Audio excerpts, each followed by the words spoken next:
के महीने में जितने लोग पार्थिव शिवलिंग का निर्माण करते हैं, सावन के महीने में जितने लोग पार्थिव शिवलिंग बनाकर पूजन करते हैं, कोई सहजता नहीं है।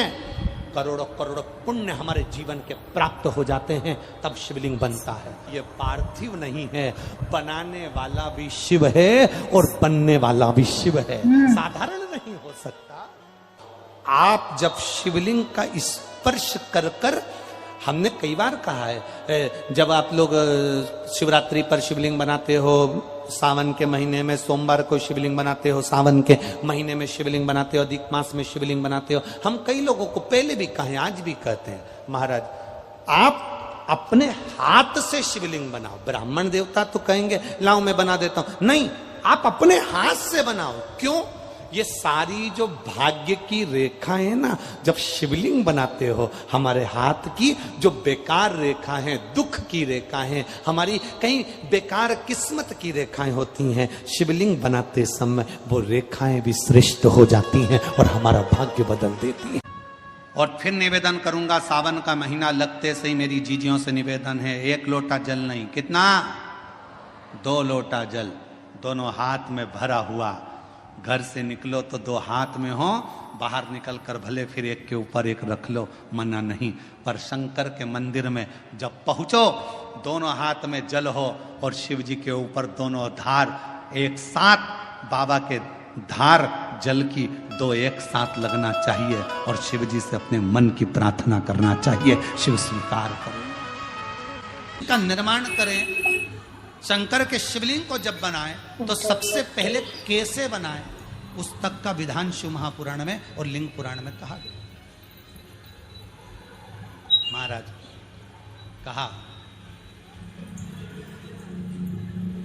क्यारे की मिट्टी हो, क्यारा मतलब समझिएगा, जिस मिट्टी पर कोई गंदगी ना करी गई हो, ऐसी जगह का कोई भाग मिट्टी का लाया, जहां कोई गंदगी ना करे।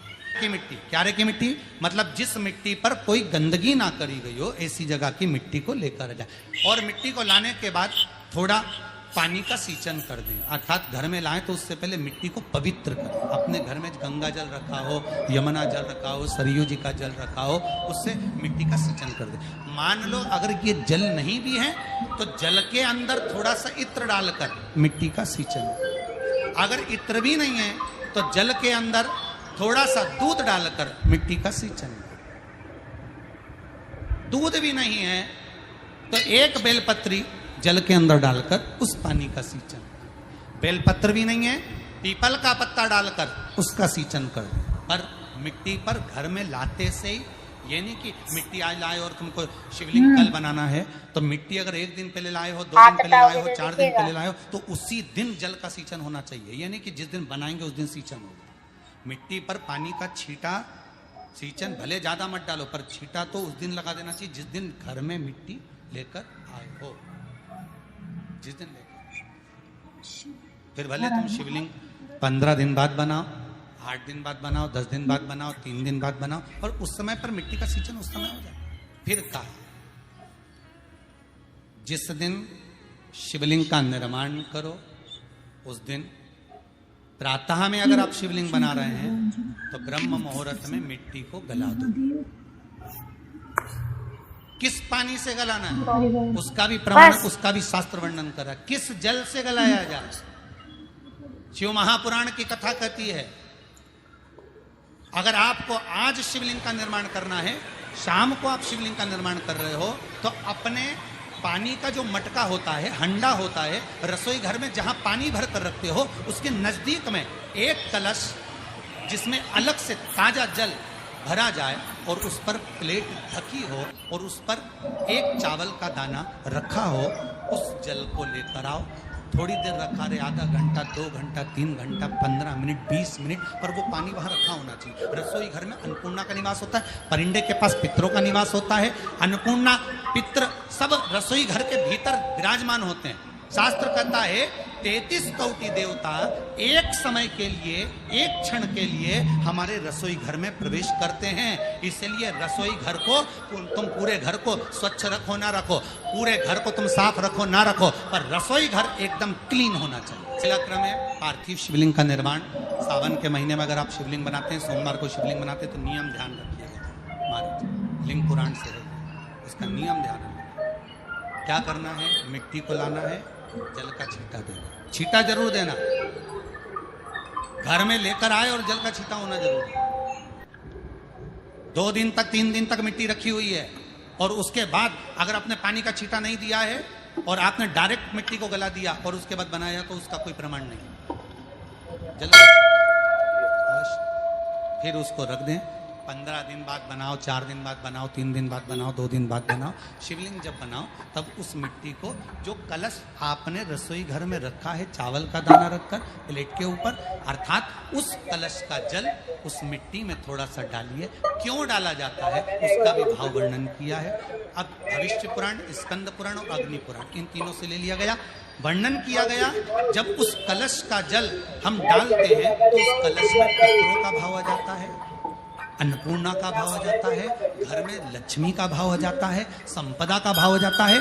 पूरे 24 घंटे के अंदर एक क्षण के लिए रसोई घर में 33 कोटि देवता आते हैं, तो वो देवता का सारा भाव उस कलश के अंदर आ जाता है। और वो जल जब हम उस मिट्टी में मिलाते हैं तो गंगा, यमुना, सरयू, सरस्वती, ये 33 कोटि देवता में, तो इन सब का आनंद उस जल में आ जाता है। और वो जल जब हम मिट्टी में मिलाते हैं तो मिट्टी पवित्र हो जाती है, स्वयं कैलाश अधिपति को स्वीकार करने के लायक हो जाती है, निर्मित करने के लायक।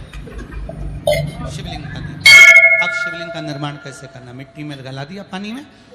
सबसे पहले शिवलिंग बनाने से पहले पात्र को, पात्र जो होता है उसके नीचे एक बेलपत्र रखी गई। क्या रखना है, एक बेलपत्र। शंकर को झेलने के लिए कोई साधारण नहीं है पात्र जिसपे झेला जाए। स्वयं गंगा शिव की जटा में, और आप शंकर के शिवलिंग का निर्माण कर रहे हो, कोई साधारण नहीं हो सकता। स्वयं आप विदेश्वर संहिता के अंतर्गत पढ़े कि ब्रह्मा और विष्णु, ब्रह्मा ऊपर जा रहे हैं, भगवान विष्णु नीचे जा रहे हैं, तो पता नहीं कर पा रहे कि यहाँ चरण कहां पर और शीश कहां पर, उसको जान ही नहीं पा।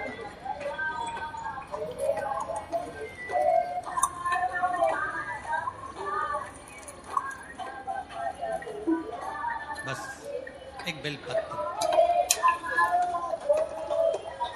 साधारण भाव में बेलपत्र भी सीधा भाव, और इस बेलपत्र की जो डंडी है वो उत्तर दिशा में रखना है थाली के अंतर्गत जब आप शिवलिंग का निर्माण करें।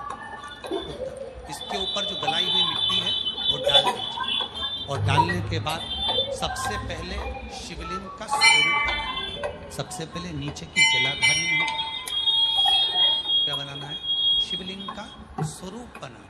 बनाने के बाद उसी शिवलिंग के पास में और मिट्टी डाल लीजिए, फिर जलाधारी का निर्माण, फिर जलाधारी।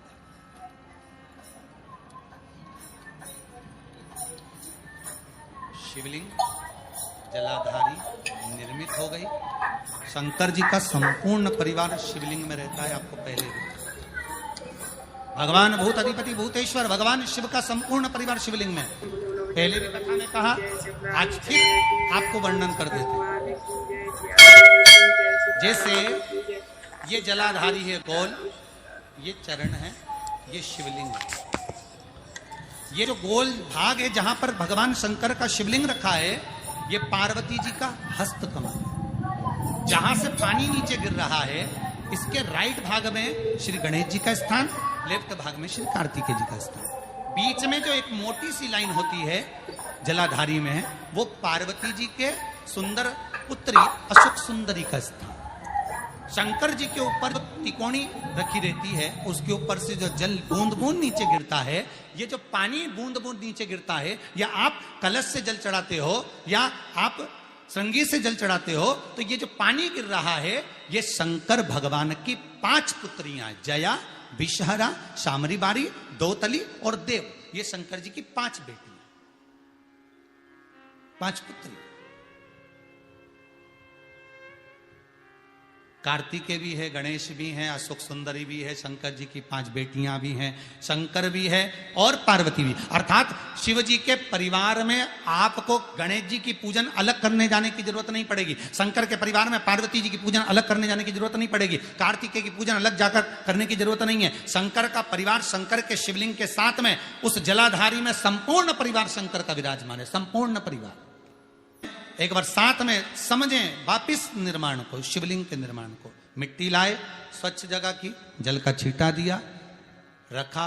जब शिवलिंग बनाया तो एक कलश पानी पहले से 2 घंटा, आधा घंटा, 15 मिनट, 20 मिनट पहले उसको रख दिया। उसी पानी से उसको गीला करा। गीला करने के बाद उसका निर्माण सबसे पहले बेलपत्री, बेलपत्री के ऊपर मिट्टी, मिट्टी के ऊपर रखकर शिवलिंग का निर्माण, फिर जलाधारी का निर्माण, जलाधारी का निर्माण और शिवलिंग का निर्माण पूर्ण होने के बाद में फिर बाबा का सुंदर भाव से आप श्रृंगार करें, अभिषेक करें, पूजन करें। और एक बात याद रखना, पार्थिव शिवलिंग का अगर निर्माण करा है तो आपको वो पार्थिव शिवलिंग को रात्रि होने से पहले विसर्जन होना जरूरी है। हाँ, अगर कोई शिवरात्रि का दिन है तो फिर आप पूरी रात रख सकते हो, हरतालिका तीज का दिन है पूरी रात रख सकते हो, बड़ी तीज है, छोटी तीज है, आप शिवलिंग बनाए हो तो आप पूरी रात रख सकते हो, विशेष कोई उत्सव है, श्रावण का महीना है, पूरी रात रख सकते हो। पर बाकी के समय अगर आप शिवलिंग का निर्माण करें तो उसको सूर्यास्त होने के पहले आप उसको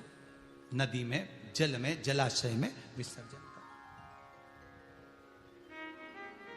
बहुत ध्यान दीजिएगा, विसर्जन करते समय जब आप विसर्जन करें पानी में अपने पात्र को, शिवलिंग को जब छोड़ें, उस समय पर ध्यान दीजिएगा कि शिवलिंग की जो जल की धार है, जिसका उत्तर की ओर जो जल की धार होती है, विसर्जन करते समय वो जल की धार अर्थात वो उत्तर का भाग हमारी ओर होना चाहिए और थाली इस तरह से पकड़ें कि वो भाग हमको जब डालें तो वो भाग हमको दिखे, थोड़ा सा नजर आए पानी में डालते समय। और जब वो थोड़ा भाग दिखता रहे और जिस लिए आपने शिवलिंग बनाया, जिस कामना से आपने शिवलिंग बनाया है, वो कामना उस भाग को पानी में देखते देखते बोल दीजिए, वो कामना पूर्ण हो जाती है। इसको कहते हैं पार्थिव शिवलिंग का निर्माण करना और उसकी आराधना। मन की अभिलाषा रखकर तुम्हें जो चाहिए, एक काली मिर्ची और तिल्ली के, काली तिल्ली के 7 दाने, एक काली मिर्ची और तिल्ली के, काली तिल्ली के कितने दाने? 7 दाने हथेली में रखकर अपनी कामना कर कर मन से अपने मन के बात को कहकर शंकर भगवान के शिवलिंग पर चढ़ा दीजिए। आपकी मनोकामना, कहते हैं हर महीने शिवरात्रि आती है, इस शिवरात्रि पर, मुख्य शिवरात्रि पर चढ़ाओगे, अगले महीने की जब शिवरात्रि आएगी तो आपकी मनोकामना पूरी हो जाएगी। एक काली मिर्ची और 7 काली तिल्ली के दाने, मात्र 7। महाराज, जिसके घर में क्लेश रहता हो, बहुत ज्यादा लड़ाई झगड़े हो रहे हैं, सास बहू के झगड़े, ना बहू कुछ सुनने को तैयार ना सास सुनने को तैयार, और घर में बेचारे पुरुषों की आफत, यहाँ भाई भाई झगड़ रहे हो, सास बहुएं झगड़ रही हो, कुछ मत करिए।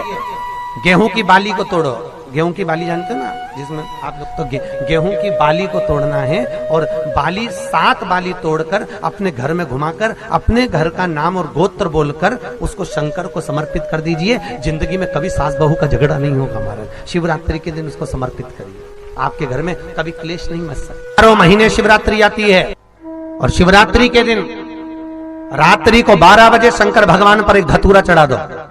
क्या चढ़ाना है? जम के बोलिए जरा, धतूरा।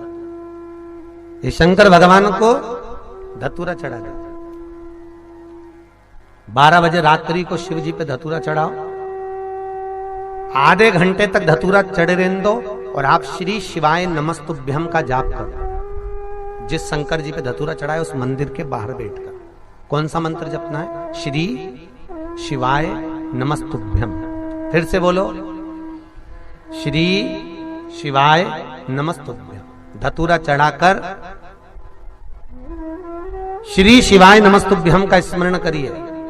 और जो दुकान नहीं चलती हो, घर में लक्ष्मी नहीं टिकती हो, खेत में फसल अच्छी नहीं आती हो, संपदा नहीं आ रही हो, बस उस धतूरे को लाल वस्त्र में बांधकर अपनी दुकान में, अपने व्यापार में, अपने घर में रात को 12:30 बजे उठाकर लाओ और 4 बजे के पहले उसको अपनी दुकान, व्यापार, व्यवसाय में उसको बांध दीजिए।